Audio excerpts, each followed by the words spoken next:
My parents praised my strength and resourcefulness, then wrote me completely out of their will, giving everything to my irresponsible sister. They thought I could handle anything, but they were about to learn what happens when their indispensable son finally decides he's had enough. The silence in the lawyer's office was heavier than a tombstone. It was a thick, suffocating blanket of disbelief and betrayal. My father, looking frail since his stroke last year, stared at his hands. My mother fidgeted with the strap of her purse, refusing to meet my eyes.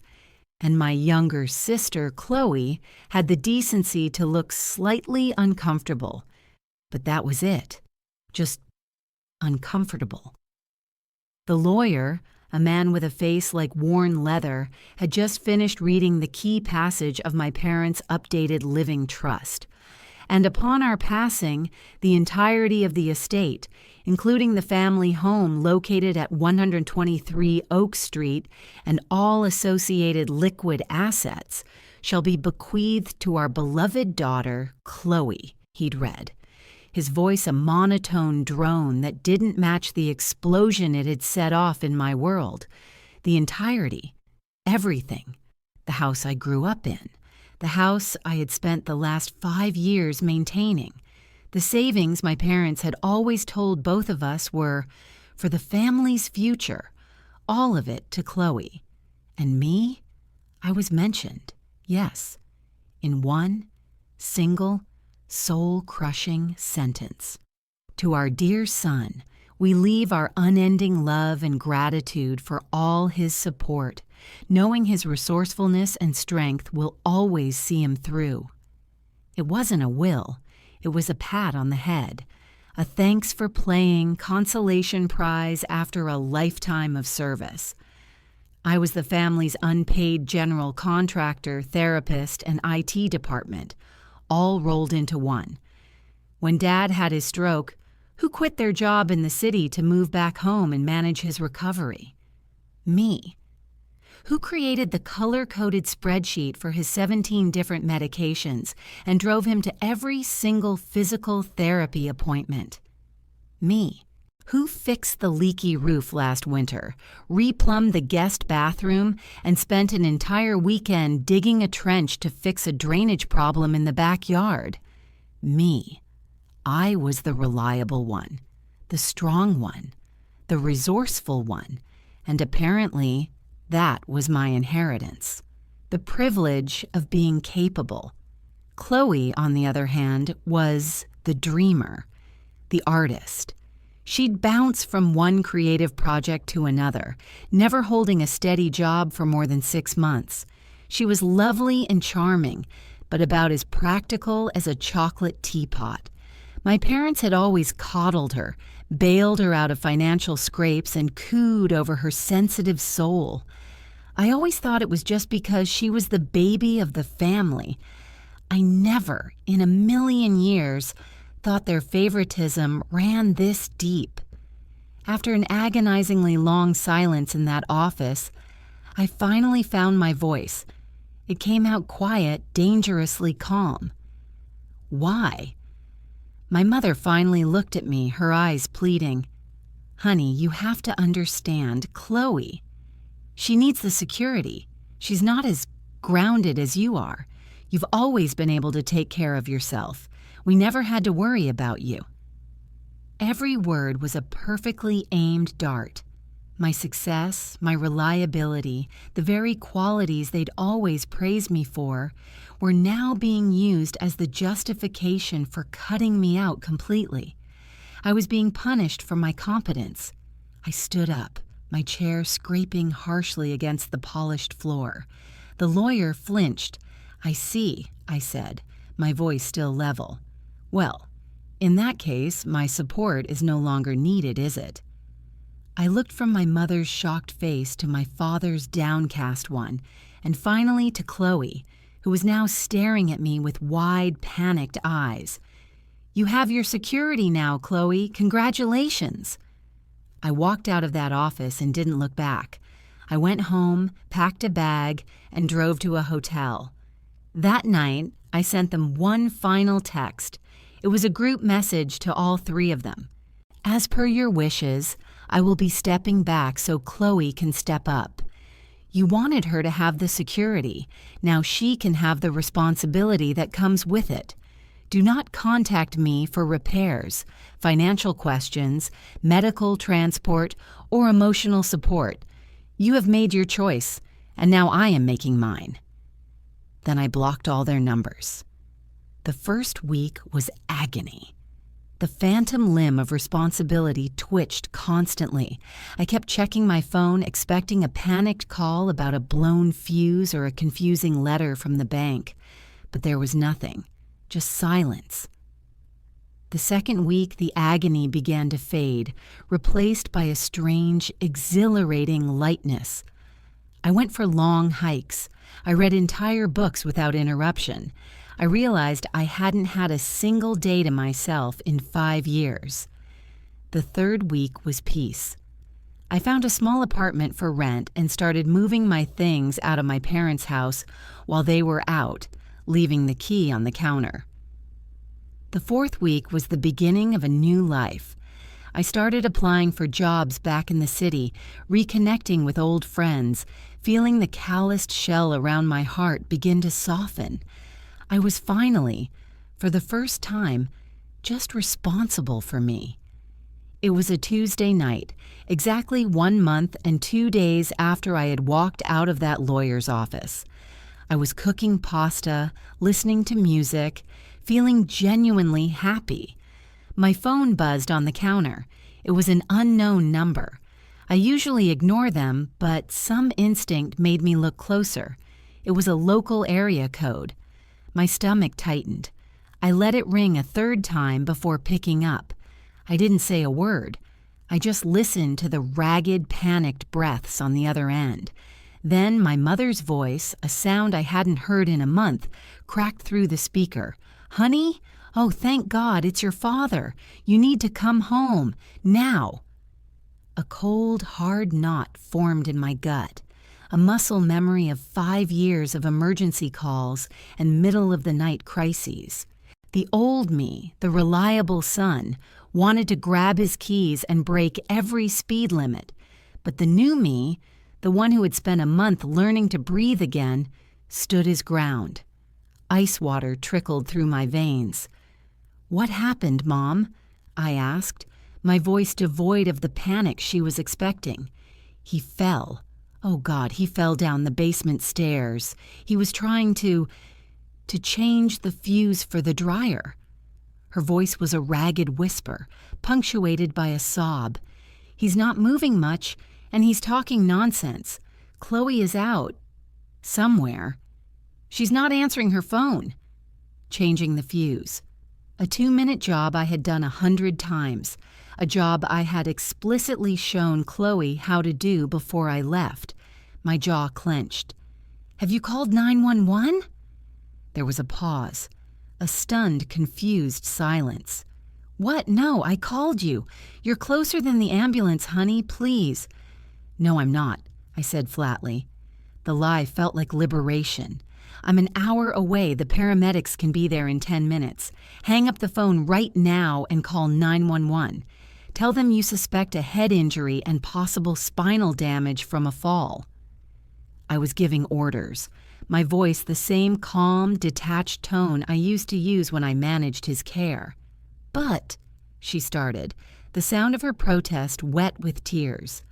"There are no buts, Mom," I interrupted, my tone hardening. "This is not a negotiation. You made Chloe the sole beneficiary. She is your security, your first point of contact. If she is not available, your second point of contact is emergency services. Not me. I am no longer your safety net. Now call 911. I didn't wait for a reply. I ended the call, and for a moment, my hand trembled. A war was raging inside me, the lifetime of conditioning battling furiously against my newfound resolve. I took a deep breath, pulled up the keypad, and dialed 911 myself. I gave the dispatcher their address, explained the situation as my mother had told me, and requested a wellness check to ensure a call had been placed. I was acting responsibly, but from a distance. I was a concerned citizen, not a son. 2 hours later, my pasta was cold and untouched. I'd been pacing my small apartment, a caged animal waiting for a verdict. I had silenced my phone, not wanting to hear the inevitable storm of voicemails. Then, a furious banging rattled my front door, so loud it shook the cheap frame. I opened it to find Chloe. Her face was tear-streaked, her mascara running in black rivers down her cheeks. Her artist-chic clothes were disheveled, and she looked like she'd been dragged through a hurricane. "How could you?" she shrieked, shoving past me into my apartment. "How could you be so cold, so cruel? Dad is in the hospital. He has a concussion and 3 broken ribs. He was on the floor for almost an hour because you decided to play games." I shut the door, my sense of guilt evaporating and being replaced by a cold fury. "I told you how to change that fuse, Chloe. I left a diagram. I even labeled the fuse box. This is on you. This is the responsibility you were so eager to inherit." "I was at an art gallery opening," she wailed, as if that were a legitimate excuse. "I'm trying to build my career, something you wouldn't understand with your boring spreadsheets and schedules." "My boring schedule is what kept him from falling down the stairs for the last 5 years. I roared, my voice finally cracking.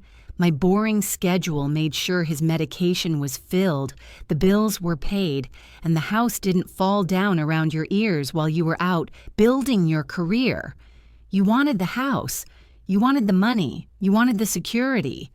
Well, this is what it looks like. It's not just gallery openings and sleeping until noon. It's fuses and leaking pipes and a sick old man who can't be left alone." Tears streamed down her face. But these were different. They weren't tears of anger, but of utter despair.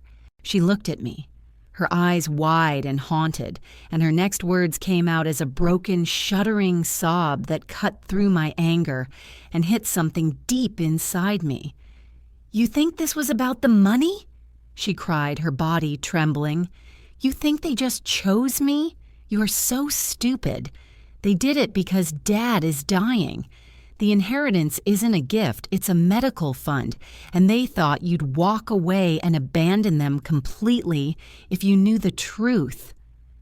The words hung in the air between us, heavy and toxic. Dying. The word hit me like a physical blow, knocking the wind out of my lungs and the righteous anger out of my heart. All the pieces of the last year clicked into place with horrifying clarity. The increased fatigue Dad couldn't shake, the strange new specialist appointments my mother had been vague about, the hushed phone calls that ended abruptly when I entered the room. I had been so consumed by the logistics of his stroke recovery that I'd missed the bigger, more terrifying picture. They hadn't just been managing a recovery, they'd been managing a decline. "What are you talking about?" I whispered, the strength draining from my legs. Chloe sank onto my second-hand sofa, her face buried in her hands. "His heart," she said, her voice muffled by her palms. "The stroke damaged it more than they told you. It's failing. The doctors gave him a year, maybe less. They knew there would be more hospital stays, more equipment, maybe even hospice care eventually. They knew it would be expensive." She looked up, her eyes raw and pleading. They were scared. They thought if they told you, you'd feel trapped, that you'd see it as just another burden, another responsibility you had to shoulder. They figured you'd already given up 5 years of your life, and they couldn't ask for the last year of his. So they came up with this stupid, horrible plan. "A plan?" I repeated, my mind reeling. Their plan was to alienate me? To push me away? Their plan was to give all the assets to me on paper, she explained. the words tumbling out in a rush. That way, when the medical bills started piling up, they wouldn't be able to touch your future. The money was never for me. It was for him, for his care. They wanted you to be angry enough to leave, to get your own life back, free and clear of all their debt and all their problems. They thought they were protecting you. They wanted you to be able to walk away clean. It was the most selfless, most idiotic, most heartbreakingly parental thing I had ever heard. They had tried to surgically remove me from their impending tragedy, but the operation was a clumsy, brutal butchering. They had hurt me deeply, but they had done it out of a twisted, misguided love. They thought my strength was a finite resource, and they were terrified of using it all up. The anger was gone, washed away by a tidal wave of sorrow and a profound, aching love. I sat down next to Chloe, the first time we had been this close without animosity in over a month. We were just two scared kids who were about to lose their dad. "Why didn't you just tell me, Chloe?" I asked softly. She gave a watery, mirthless laugh. "I promised them I wouldn't. I was supposed to be the responsible one for a change. Look how well that turned out." I didn't go to the hospital that night. Instead, Chloe and I stayed up late, talking more honestly than we had in years. She admitted her fear, her incompetence, her jealousy of how easily I seemed to handle everything.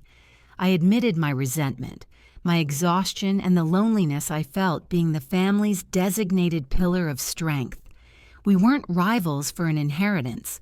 We were siblings, finally seeing each other clearly. The next morning, I walked into my father's hospital room. My mother was asleep in the chair beside his bed, looking exhausted and years older. My father was awake, a bandage on his head, his arm in a sling. He saw me and his eyes, weary and pained, filled with tears. "I'm sorry," he rasped, his voice weak. I walked over and took his good hand. It felt impossibly fragile. "I know, Dad," I said, my own voice thick with emotion. "You're a terrible planner, you know that?" A small smile touched his lips. "Always needed you for the details."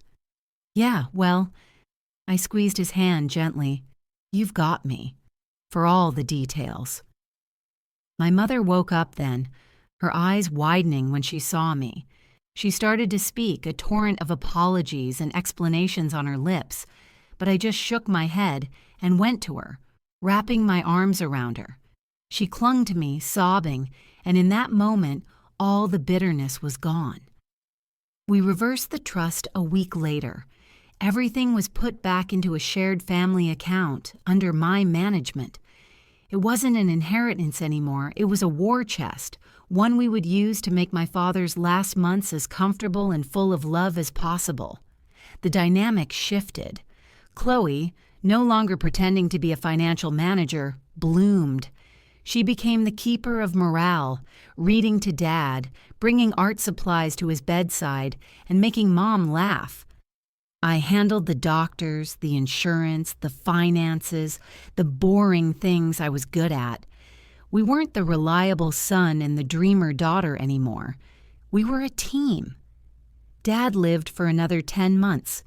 They were 10 of the hardest and most beautiful months of my life. It was a time filled with pain and grief, but also with forgiveness, honesty, and a depth of love I hadn't known our family was capable of. They hadn't left Chloe everything and me nothing. They had tried to give me the only thing they thought they had left to give, my freedom. But what I learned in that final year was that my real inheritance wasn't money or property.